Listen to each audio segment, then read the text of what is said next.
கண்ணத்துல வந்து தட்டிட்டே இருந்தாங்க. உடனே எங்களுக்கு பயமாயிடுச்சு. அவங்க வந்து பாத்தீங்கன்னா அந்த யூடியூப்ல வீடியோஸ் போட்டது மூலமா ஃபேமஸான கப்பல் தான் நாகராஜ் அண்ட் சங்கீதா. இவங்க வந்து funny videos, prank videos, vlog, food and challenges வீடியோஸ்னு இப்படி பலவிதமான வெரைட்டில வீடியோஸ் போட்டுக்கிட்டு வருவாங்க. இவங்களோட இந்த வீடியோஸை பாக்குறதுக்குன்னு ஒரு தனி ஃபேன் பேஸ் இருக்காங்க. முக்கியமா நாகராஜ் வந்து தன் அம்மா கூட சேர்ந்து போடக்கூடிய வீடியோஸை பாக்குறதுக்குன்னு நிறைய ஆடியன்ஸ் இருக்காங்க. பட் கடந்த 16ஆம் தேதி இவருடைய அம்மா காலமாயிட்டதா சொல்லி ஒரு வீடியோவை ஷேர் பண்ணிருந்தாரு. இதை பார்த்த இவங்களுடைய ஃபாலோவர்ஸ் அம்மாக்கு என்னாச்சு நம்பவே முடியல, நல்லா தானே இருந்தாங்கன்னு சொல்லி கமெண்ட்ஸ் பண்ணி கேட்டுக்கிட்டு வந்தாங்க. இந்த நிலையில ரீசெண்டா நாகராஜ் அண்ட் சங்கீதா இத பத்தி மனம் திறந்து பேசிருக்காங்க. அவங்க என்ன சொல்லிருக்காங்கன்னா, 2 வருஷமாவே எங்க அம்மாக்கு கிட்னி ப்ராப்ளம் இருந்துச்சு. நார்மலா கிரெட்டினின் லெவல் 1.28 குள்ள இருக்கணும். ஆனா அம்மாக்கு ஃபர்ஸ்ட் டைம் செக் பண்ணும்போது 1.58 இருந்துச்சு. நார்மல்ல இருந்து கொஞ்சம் தள்ளி தானே இருக்குன்னு சொல்லி விடாம அப்பத்துல இருந்து அவங்களுக்கு ட்ரீட்மெண்ட் ஆரம்பிச்சு நல்லா பாத்துக்கிட்டு தான் வந்துகிட்டு இருந்தோம். ஆனா அடுத்த மாசம் பாத்தீங்கன்னா அந்த ரேஷியோ 2.5 ஆச்சு. அதுக்கு அடுத்த மாசம் பாத்தீங்கன்னா 3.5 ஆச்சு. இப்படி ரொம்ப ஃபாஸ்டா ரேஷியோ ஏறிச்சு. சொல்ல போனா ஒரு கண்டிஷன்ல கிரெட்டினின் லெவல் 4 வந்துருச்சு.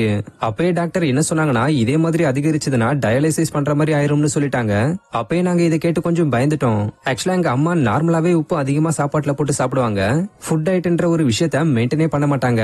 இதனாலேயே நாங்க பக்கத்துல உட்காந்து கவனிச்சுப்போம். பட் நாங்க வெளியில போற டைமா பார்த்து எங்களை ஏமாத்தி சாப்பிட்டுருவாங்க.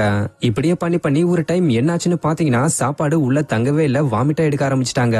உடனே அப்ப கூட்டிட்டு போய் காட்டும் போது கிரெட்டினின் லெவல் 9 ஆயிருச்சு. டாக்டர் 9 ரொம்ப அதிகம்பா, இதுக்கப்புறம் ஒரு பாயிண்ட் அதிகமானா கூட ரொம்ப கஷ்டமாயிரும், அவங்க அன்கான்சியஸ் ஆயிருவாங்க, டயாலிசிஸ் பண்ற மாதிரி இருக்கும், பாத்துக்கங்கன்னு சொல்லிட்டாங்க.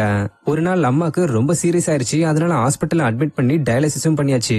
2-3 டயாலிசிஸ்க்கு பெருசா ஒண்ணும் தெரியல. பட் 4வது டயாலிசிஸ் பண்ணும்போது அம்மா ரொம்ப கஷ்டப்பட ஆரம்பிச்சிட்டாங்க. இப்படி டயாலிசிஸ் பண்ண ஆரம்பிச்சதுக்கு அப்புறம் தான் இந்த நோயோட தாக்கமே அம்மாக்கு புரிய ஆரம்பிச்சது. நானும் எங்க அம்மா கிட்ட நிறைய முறை ஃபுட் கண்ட்ரோல் பத்தியும் இந்த நோயை பத்தியும் எடுத்து சொன்னேன். பட் அவங்க எங்க பேச்ச முழுமையா கேட்கவே இல்ல. நாங்க சென்னை, வேலூர், கோயம்புத்தூர்னு இப்படி நிறைய இடங்கள்ல போய் பார்த்தோம். ஆனா எல்லா டாக்டருமே அம்மா இப்ப ஸ்டேஜ் 5ல இருக்காங்க, சரி பண்றது ரொம்ப கஷ்டம், ஃப்ரெஷ்ஷா இன்னொரு கிட்னி வச்சாலும் அம்மா தாங்க மாட்டாங்கன்னு சொல்லிட்டாங்க. பட் டாக்டர் எங்க கிட்ட அம்மா இன்னும் 2 வருஷம் உயிரோட இருப்பாங்கன்னு தான் சொன்னாங்க. ஆனா இவ்வளவு சீக்கிரம் இப்படி நடக்கும்னு நாங்க எதிர்பார்க்கவே இல்லைன்னு ரொம்ப எமோஷனலா பேசிருக்காங்க. இதை பார்த்த பலரும் தங்களுடைய வருத்தங்களை தெரிவிச்சுக்கிட்டு வராங்க. சோ நாங்களும் எங்களுடைய ஆழ்ந்த இரங்கலை தெரிவிச்சுக்கிறோம்.